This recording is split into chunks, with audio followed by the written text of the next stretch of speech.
Roxo Media House. A special edition from Schollmaier Arena.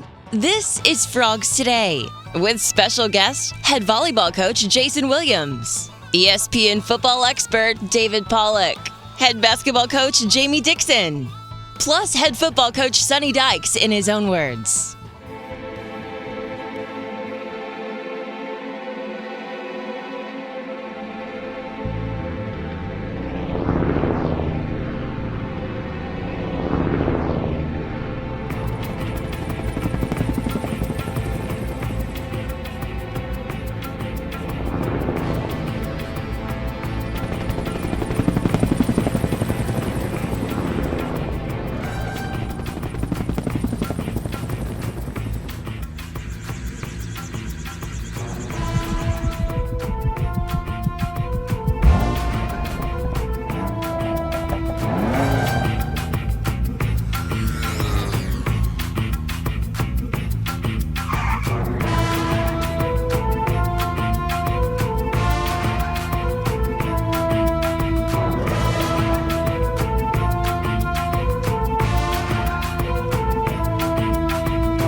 And now, here's your host, the voice of the TCU Horned Frogs, Brian Estridge. Frogs Today starts right now here on the Wednesday. Thanks for joining us. We're coming to you here from the South End Zone Suites at Amon G. Carter Stadium with good reason. You'll find out here shortly while we're here. We got a lot we got to get into this week. Some news and notes first to start the day.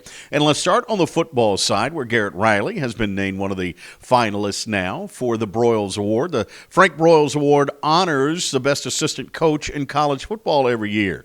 Garrett Riley on that list for TCU football. Max Duggan as well continues to add, at least getting closer to grabbing some hardware. This time he's named to that semifinalist list. The finals for the Davy O'Brien set to be announced here in just a couple of days now. We'll know who the final winner is for the Davy O'Brien, and Max makes that list as well as a couple of others. So keep your eye on this. That hardware going to start rolling in here for Max Duggan. The biggest news, though, around TCU athletics has to do with what happened with this volleyball program. They have qualified now for the NCAA tournament. Friday at 4:30, they'll be taking on the Washington Huskies out of the Pac-12. Just the fourth time that volleyball has made the NCAA tournament here in program history. Jason Williams gets it done in year number one. And we'll talk more about that here in just a second. Basketball in action, of course, tonight. The Horned Frog men's team taking on Providence.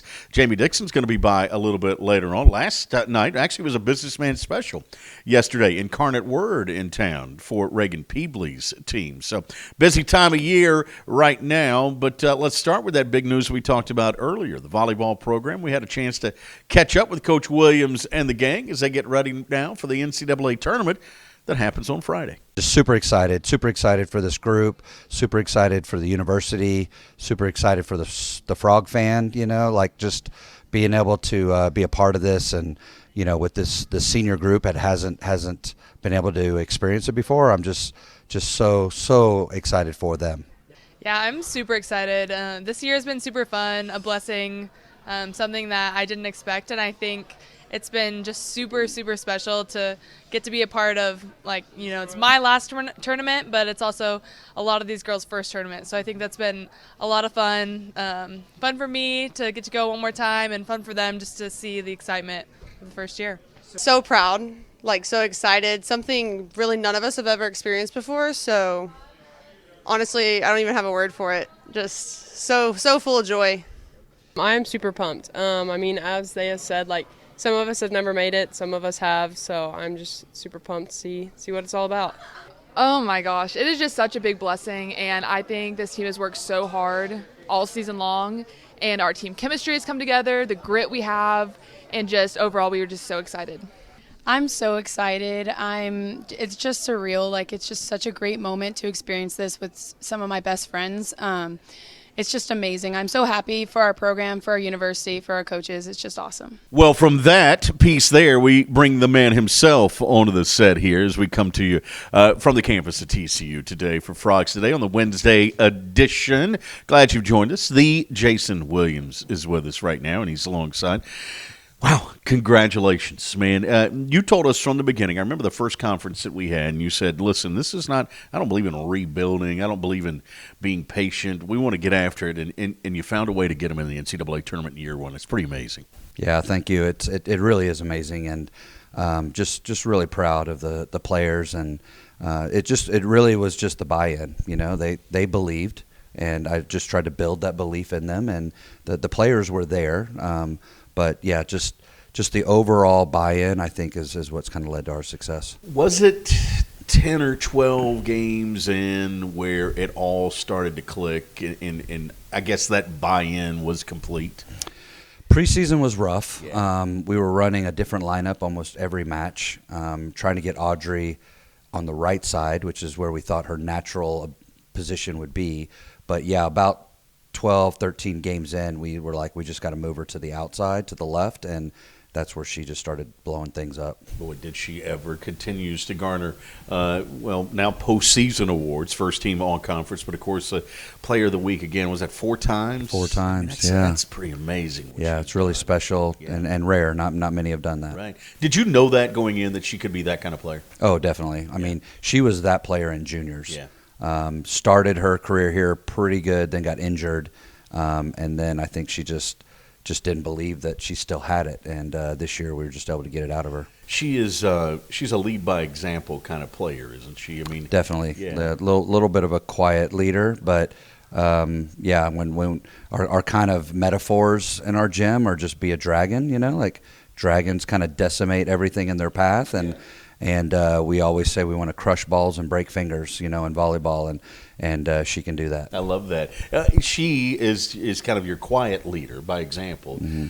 I'm assuming that Callie on the other side is maybe not the quiet Not the quietest one, for sure. I can tell. Yeah, we call her like a bulldog. Like, she's just in your face, you know. She's barking up everybody's tree, you know. And but that's what I love about having her here is there are a lot of just really great kids on the roster, but her maturity, her experience, and she knows how to pull the best out of her teammates. Yeah, she gets to go back to the NCAA tournament again. Now, does Callie also a first-teamer in the league? And you and I have talked about the fact your daughter playing for you, how is that? And I loved what you were saying to Elle, our producer, that good coaches are even. They're fair. There's no difference in how you handle any player on the roster.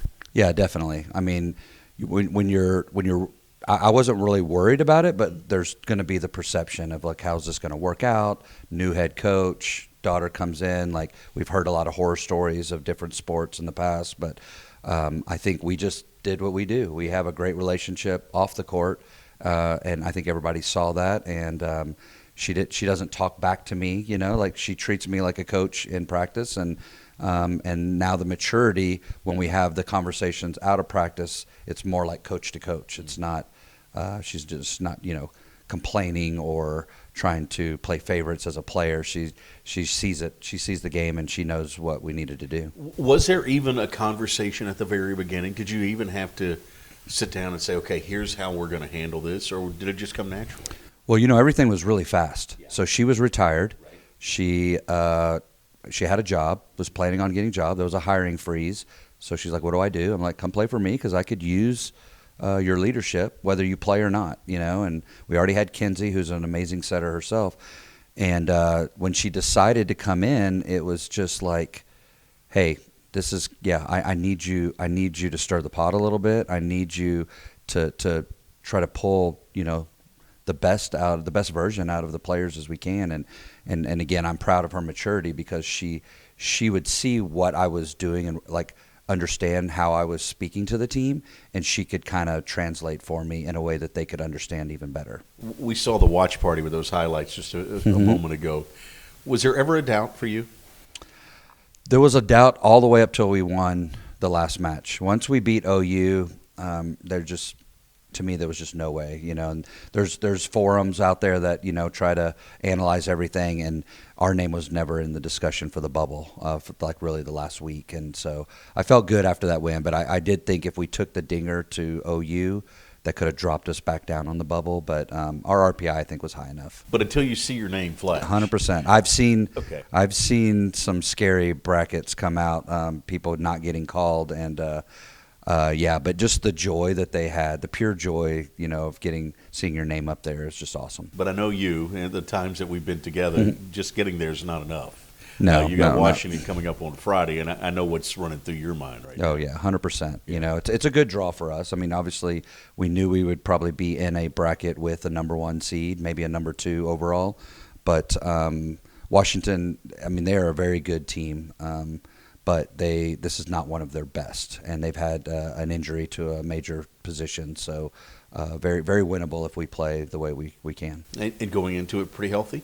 We are, yes. See, that's to be able to do that at this time of year. Mm-hmm. You look around the country, and there's a lot of teams that can't say that. Right. Yeah. Blessed to be healthy right now and rested, because we basically had 3 bye weeks with the Texas match. So we feel pretty good. All right. Be honest with me now. It's just the two of us talking. Have they exceeded your expectations? Honestly, I think so. Because I spent the entire spring working on mentality. Our skill set was not there. So then when you get to the fall, you work on the skill set, you work on the systems. But Callie helped that a lot, and with that. And I will be honest, I thought getting to tied for 3rd in conference would be an amazing season. But some of the wins we've had, and then just outright being 3rd, we were 1 Baylor point away from being tied for 2nd in conference. Like they barely won a match that we could have easily been there, and I think we lost a couple that we could have won. Well, what do you say we make a pact here today that next week we'll revisit and talk about the win on Friday night? Yeah, that'd be great. I mean, what a story, right? Yeah, let's do it. Yeah, let's do it. We're planning on doing it. Yeah. Right. Thank you, Jason. Yeah, thanks, Brian. Right. Jason Williams, the Jason Williams, joining us here on Frogs Today. Coming up next, David Pollack. He's a fan of the Frogs, even though he's a Georgia Bulldog. He'll be at game day on Saturday for the Frogs. We'll talk to David next when we continue with Frogs Today after this timeout.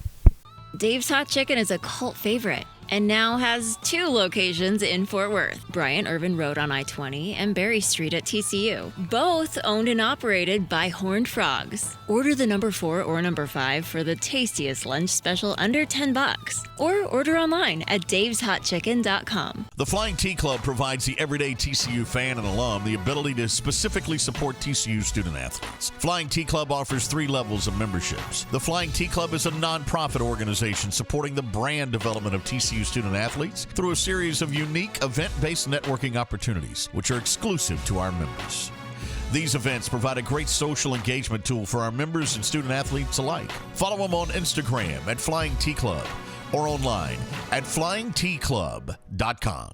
Welcome back into Frogs Today. Now, we're honored to have David Pollack with us right now. Of course, you're going to see him on Saturday. He'll be there for game day as the Frogs and the Kansas State Wildcats meet at 11 o'clock at AT&T Stadium. Let's talk a little college football right now with an expert. All right, David, I wanted to reach out to you, and I appreciate you carving out some time for us, because I do believe that you're one of those guys that recognizes the path that TCU has taken, the 5 ranked team victories, the road games that they've had to go and find a way to win, and that you have an appreciation for where this 12-0 team stands right now. No, there's no doubt. I mean, it's been a fun season to watch. Listen, survive in advance early, right? Like find your niche, find out who you are, find out what you are. I think it's fun story. Max Duggan, and you really didn't know what you had in there early in the season, and he's been banged up, and then now you look at him and. I tweeted after that Baylor game, like he was my Heisman front runner at that point for what he did, because you don't have Miller on the field, you don't have Johnson on the field. You literally are down your 3 best weapons, and he found a way to get her done. So it was impressive. But no, it's been a fun team to watch, man. You see the growth throughout the season. That's another thing too, man. Teams have to find themselves. Teams have to figure out who they are, what they are, and as you go on in the season, you start to see teams develop identities, and you start to see them. Play better and know their roles and know what they do well, know what they don't do well. And I think TCU's done an unbelievable job staying perfect as they did that along the season. As you're developing, as you're growing, as you're dealing with all kinds of injuries, as you guys know and have felt throughout the season, finally getting healthy for this Big 12 championship game, which is great. One of the things that Sonny talks about all the time, Coach Dykes says, is details, taking care of the little things. And it's amazing how many times during a game, during a season, you see little things pop up where you go, they did that on Thursday. They worked on that on Tuesday. those are difference makers in a season too. Oh, 100%. The field goal unit in the Baylor game. Like, if you're not working on that, those are things that the 2-minute drills that you have, and, finishing the half good against, teams like Kansas State, like different avenues, finishing the games well, like you did the first every game of the season, just being a great second half team. And then again, those are details too. Those are halftime adjustments. Those are understanding what a defense is doing to you and taking it away. Understand what an offense is doing to you and taking it away, and finding a way to get stopped. And I think I love too the way, you turn you go through the whole season, and the defense. All of us blowing blowhards on air that you like to bark at and yell at and hate because of what we say. Then Texas, you smack them in the mouth and play great defense. And I did a tape on you guys' physicality. It was flipping fantastic. I mean, just setting the tone and tackling really, really well, being physical at the point of attack, taking on double teams, setting the tone and being like, no, this is how it's going to be all game long, dominating that football game. So it's been a fun progression. Those details matter. And I'm a high school football coach, and we preach that all week to our kids, and those little details. And you watch throughout the game, man, it's little details that add up to little plays that add up to big plays throughout a game that add up whether you win or lose. One of the things that we say around here that sort of levels the playing field for TCU versus other teams is the team speed. For us, who see it on a weekly basis, we think TCU is one of the faster teams in the country. It looks that way every week that we see it. You're an outsider looking in. Give us some sense of what you think of TCU's team speed. Yeah, I can get down with that. Especially offensively. I think offensively is just stupid. You start looking at your guys, and not only, dude, I don't think people understand, like, the trio. Like, just think about Miller at running back. Like, this is something that people don't understand. You got to tackle Miller for 4 quarters, who squats or deadlifts 17,000 pounds, and like he's built thick, and just it's a problem to tackle. And you got to deal with the tempo. And then Duggan's a big old sucker that people don't realize. So it's not just, to me, the speed; it's also the physicality. But Johnson out wide, who's big at 6'4", but can also fly down the field. Then you got Levin in the slot. Like, good God, he catches the football. You see that crosser against Kansas State, and it's like, hey, bye, Felicia, like nothing but tail lights. So, I think it's a combination of the physicality at the skill too, because you got big guys on the outside that shoot 18 being 6'5", 6'6". I think it's a combination of speed and skill, and offensive wise, it's tempo and having balance and having different guys. DeMarcado comes in the game and he's physical and runs the ball hard. So I think it's a full combination. That's why you guys are where you're at. All right, so let me ask you this, David. Do they pass the eye test? When you start talking college football playoff, Final Four, whatever, does TCU pass the eye test in your mind? Heck yeah. There's no doubt. Like, I am a believer right now that TCU's in regardless, whether they win or whether they lose this weekend. And here's another thing that's going to be talked about tonight on the show, or we'll talk about on the Tuesday show, is, listen, like, I don't like the fact, like, right now we have resumes exactly where they're at, and TCU's clearly in the top 3. Georgia's clearly in the top 3. You have Michigan clearly in the top 3. Don't tell me they have to go play another game and all of a sudden they fall out of that. Like, to me, that kind of drives me nuts. Like, they've clearly outplayed people. I think this year is obviously different too with what you're looking at, because there's 3 teams that have separated themselves from everybody else that don't even have a loss. And I think all 3 of those teams, you look at, they play close games and they lose. I think that you're looking at a chance to still be in the college football playoff. Don't penalize these kids for having to play an extra game and a team you could lose to. Like Kansas State, you've already beaten them. Like, you've already played this team once and beaten them. So, I think it's going to be an interesting weekend. But USC and Ohio State are really the 2 I think that people are looking at to figure out how you compare and contrast those between each other. If it goes according to plan and the Horned Frogs face Michigan in the Fiesta out in Phoenix, give me some sense as to what you see in that matchup. Who has the advantage going in? That would be y'all are going to get a good taste of physicality. I think Michigan and Georgia have separated themselves as, physical teams. And I think Michigan's the most physical team in the country. I just think they are, they have done an unbelievable job up front. Like, their center, they got a center transfer, and their offensive line guards and center and guards are they're physical. They pull. They got a good system. They're going to make you tackle your backs. J.J. McCarthy in the biggest game of the season just went bananas throwing the football too. So if you could have some balance. But I think you guys on the perimeter, I think whoever you guys play are going to try and have a lot of success on the outside. Like, it's not just one guy. It's not just, two guys with the combination, the trio y'all got. And I think Duggan too. Duggan's going to be a pain in the butt because I think in the playoff game, you'll be more inclined to run him. And because he is a great runner. People don't realize how athletic he is. So I think Michigan and TCU, I think you're thinking Michigan's not as fast, not as skilled, but what they make up for that is going to be they're going to try to shorten the game, hit you in the mouth. Can you guys be physical like you were against Texas? Can you guys meet that physical challenge? Because it'll be two contrasting styles for sure. Michigan will go like this and bring everybody in tight. And y'all are going to be like, "He," and Michigan's going to wait for that play clock, and they're going to go like this, and they're going to count it down. And then y'all are going to be like, "Hurry up, get on the line, let's go." So it'll be two contrasting styles. That's for dang sure. All right, final question, and I know you'll let us know on Saturday where you're leaning. What are you looking for in this matchup, Kansas State and TCU? Well, I think Kansas State is a really, really good team. And again, this team is different because when Will Howard's been inserted into the lineup, and y'all saw that up close and living color because they were the first team that you really got to see him. I mean, the kid can throw the football. He can spin it, and they do such a good job with unbalanced. And they're just physical. They're tough.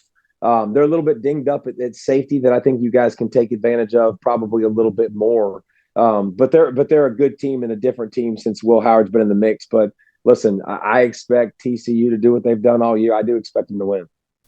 David, always appreciate the time, man. Thanks for carving out a couple of minutes for us today. No problem. Appreciate it, brother. Okay, Jamie Dixon's next, the head men's basketball coach. Frogs taking on Providence tonight. Get a little preview of that matchup, the Big 12 Big East battle, when we continue with Frogs Today after this timeout. Simply the best barbecue in Fort Worth. Dine in, catering, or drive-through. 2900 Montgomery, just off I-30. Remember, the best barbecue in Fort Worth is at Railhead Smokehouse. For exclusive interviews and content on TCU recruits, subscribe now at frogstoday.com. Any sport, anytime. It's your source for all things TCU. Only on frogstoday.com. Welcome into Frogs Today here on the Wednesday. We come to you now from Coach Jamie Dixon's office here, the TCU basketball offices, with the head coach alongside, because tonight, big one for the Horned Frogs against Providence. It is the Big 12 Big East battle. That's what I'm being told. This has turned into a nice little set of games over the years between these two leagues. Yeah, it's been a discussion amongst the coaches how much we love it or how much we like it. There's been some challenges with it, the dates, the opponents, who's home, who's on the road, and between the two challenges, and hasn't quite gone as told, as planned, as we were directed. So, but we're getting a great opponent here, and Providence obviously beat us 2 years ago, which hopefully is a reminder to our guys as well. But they're a very good program, a lot of history. Coach Cooley's a great coach, good friend, and he's done an unbelievable job. They great following there. They pack their place, and they just a lot of basketball history at Providence College. Yeah, the other thing about them too is, like every other roster other than TCU's, a lot of new faces on this one. 7 transfers in. Yeah, right? Transfers, and that's what they did. They picked up some good ones. They had a lot of good players last year. Obviously, they won the Big East last year, and but had to replace some guys. I think they had 4 or 5 starters that left. So they went and got guys. They got guys that people wanted, and Coach Cooley can recruit. He can go get guys, and that's what they did. So they're old, real quick. And they've played in other areas. And, experience it's a whole new word now. Experience maybe somewhere else is just as good. So that's what we've seen across the country, and this is one of those teams. Your team finally starting to come back. Still not everyone on the roster yet. We'll get to see it a little bit closer here tonight. But you got Mike Miles back in the 2 games in the Emerald Coast Classic, and boy, did it make a difference as you win that tournament. Well, he was good. I mean, what I really liked was what he did defensively for us. I thought he was a difference maker on that end. Obviously, he was playing the point with Damian out and all the time, with Hade getting some minutes too. So, obviously – this is, not what we thought we'd be, but it is what it is. And Emmanuel was out, and you have 2 all-league guys sitting on the side. It's just strange. But Mike looks like he's back to full speed and really seeing it on the defensive end. Yeah, the defensive end for this team is, as you talked about, is where they're going to make their money, right? Yeah, and depth's a big part of that, and guard and ball pressure, and that's what we were missing with Mike and Damian out, and I can't wait to see us playing with both those guys to start out front, to cut the ball pressure, to bother defenses, take them out of their rhythm, and I think that leads to our other guys picking up the pressure on the ball as well. And we're not there yet. We're not the team I thought we'd be defensively, but you got to get all your guys out there, and the depth, it makes everybody else better. Yeah. Once you got those guys out there, they make everybody else better, and it's not a one-for-one trade. It just makes everybody else better. Much of it forced because of injury, but you've also juggled some lineups this year. You've played 6 different lineups. I think we started 6 different. Yeah, 6 different. Yeah, I think that might be a record. It certainly right. Can't be more, but hey, it is what it is. Yeah. I mean, we've I said on the radio. I don't know, you weren't there, I guess, but I said after the game, I was like, it's the first game I went into of the year knowing, like the night before, who we were going to have, who was playing, and what we were. Usually we've literally gone up to game time not knowing who was playing. That's what I've had in all 6 prior 5 games, to be honest with you. So had a game plan. We worked on it the night before, had the guys we thought we were going to have, and had them at the position, and practice, walked through at the position they were going to play, and the role that they were going to be in. So hopefully we'll be at that point again today. Walk through the process now, or what happens here prior to Christmas. You got a couple of key games, obviously, starting tonight with Providence. Get a little time off for exams as well. Then it becomes all about basketball, right? Yeah, I mean, you practice during exams, but you're adjusting to the final schedule because those are different than the regular classes, and so there's always some adjustments. Then we have graduation here, so we're not in our arena for a lot of that time too. So it's a whole different thing than what you're used to. You adjust, you find different ways, and you try to get the best group out there, and also you try to get some stuff in there too because you have all that time, but it's not as smooth as you'd like it just because of finals and injuries, or guys may be out, and then, like I said, facilities. Yeah, facilities can be a big issue, as you mentioned there. One thing that stands out, though, right now, the depth of this group, still having fun out there. You can tell when they're playing, and I'm looking for all of them to get together here. When everybody's back and at 100%, I think we see what the true TCU team. Well, that's what I think so. I mean, obviously that's the plan, and hopefully our adversity hit us early and not late, and that's what I keep telling our guys. But we had some opportunity to get some guys in there. Hopefully that's a positive for us. But you want to play well, and we haven't played well all 6 games, and that's what the goal is. But no one does do that. But we've got opportunity here, and we got to get this one here, and then move on to the next one. All right, best of luck here tonight. Okay, thank you, Brian. There you go, Jamie Dixon joining us here. A lot more to come here on Frogs Today when we continue after this timeout. Dave's Hot Chicken is a cult favorite and now has 2 locations in Fort Worth, Bryant Irvin Road on I-20 and Berry Street at TCU.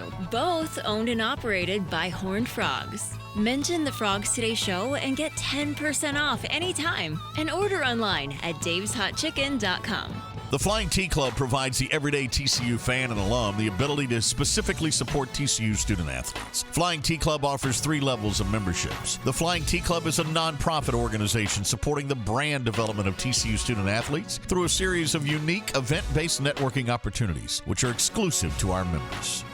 These events provide a great social engagement tool for our members and student athletes alike. Follow them on Instagram at Flying T Club or online at flyingtclub.com. Back we come on Frogs Today. Got to get some more football news in for you right now. Sonny Dykes had his press conference earlier in the week getting ready for Kansas State. That 11 o'clock kickoff in the Big 12 championship game Saturday at AT&T Stadium. Frogs and K-State meeting for the second time on the year. Coach Dykes fielding questions from the media. We get to hear from the head coach right now. It's kind of a unique deal playing against somebody twice in a year. It's something I haven't done very often. I think it's been a long time, maybe since I was coaching at Navarro Junior College, that I think we played somebody twice in the same year. So that's a little bit different experience, a little bit different maybe than I'm accustomed to. And but at the same time, it's just kind of a football game, and you got to get ready for all of them independently of each other. I just have a lot of respect for his teams. I think that To me, you always look at a team and you go, okay, again, is the sum of the parts, greater than they are individually. And I think his team, although they have really good individual players, I think that they do a really good job of playing as a team and playing complementary football. They play very hard.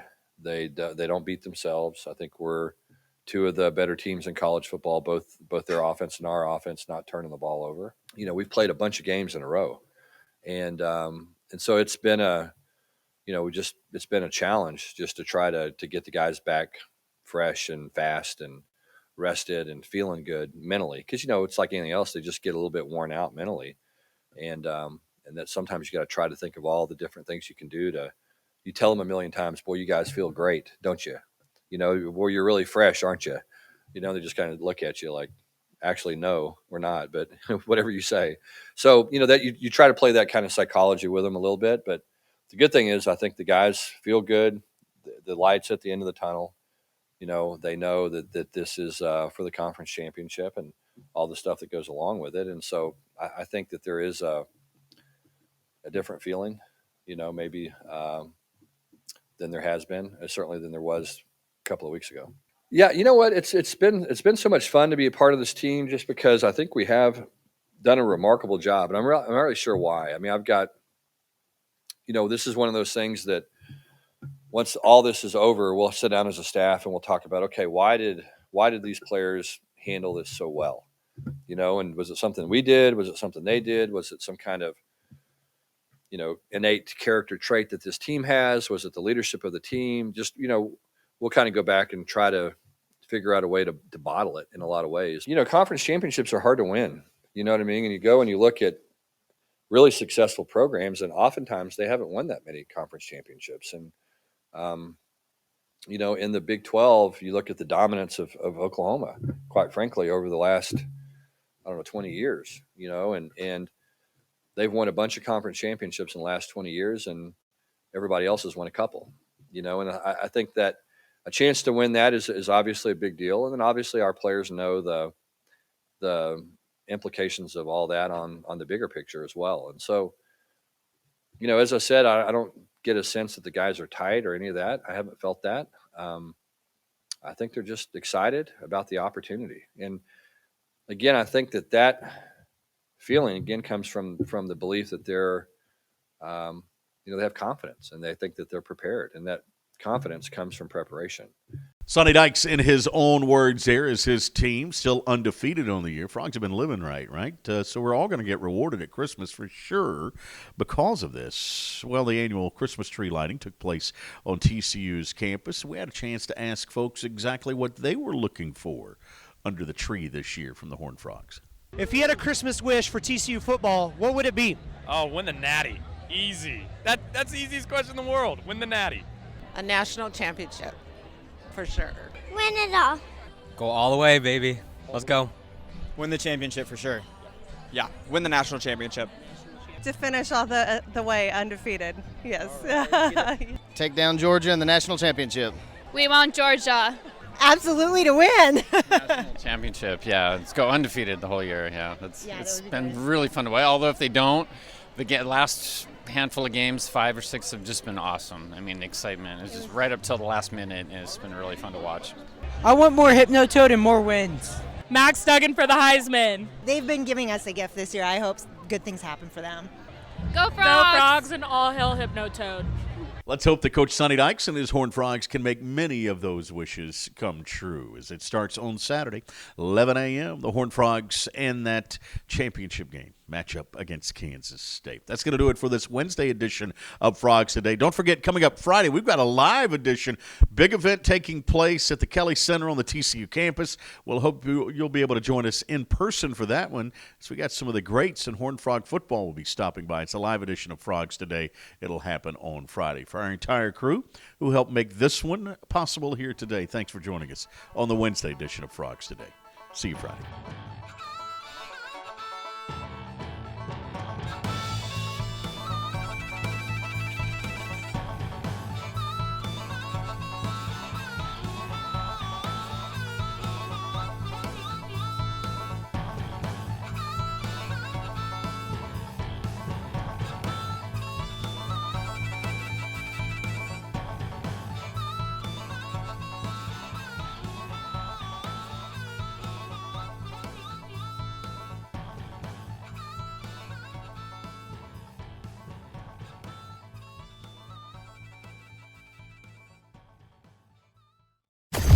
Roxo Media House.